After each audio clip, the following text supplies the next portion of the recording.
Nung high school ako, pangarap ko talaga maging rockstar. Die-hard fan ako ng River Maya, Parokya at Eraserheads. Araw-araw, nasa mixed top 10 nanonood. At ako, inspired na inspired. Kaya panay practice ko lagi sa banyo.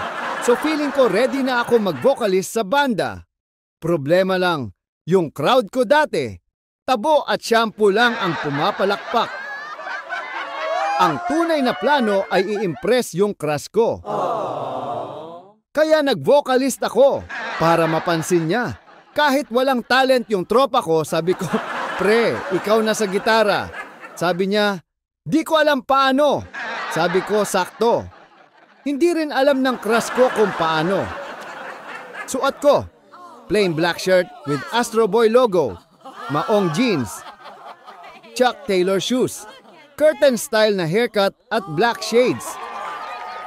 Hawak ko na ang mic, hingang malalim. Sound check, mic test. Biglang merong sumigaw, I love you, Chito.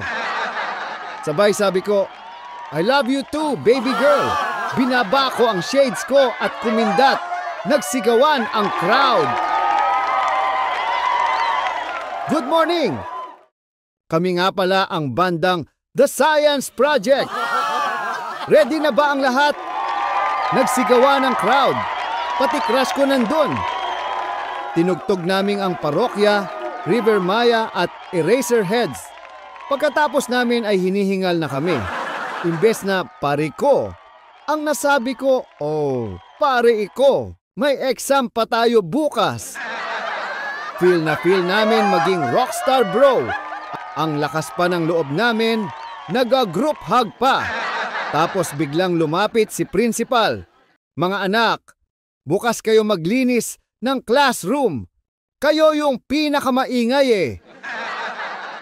Pagkatapos ng tugtugan, ramdam ko ang saya ng lahat.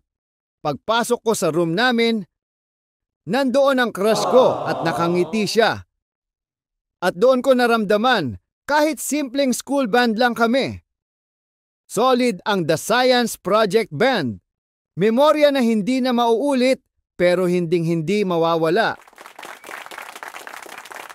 Kung nagustuhan mo tong video, ay huwag kang mahihiyang mag-like, mag-share at mag-subscribe. Suportahan mo rin ako para makagawa pa ng ganitong klaseng content. Tandaan, bread and butter para sa gutom at curious na isip. Kita-kita sa susunod na episode.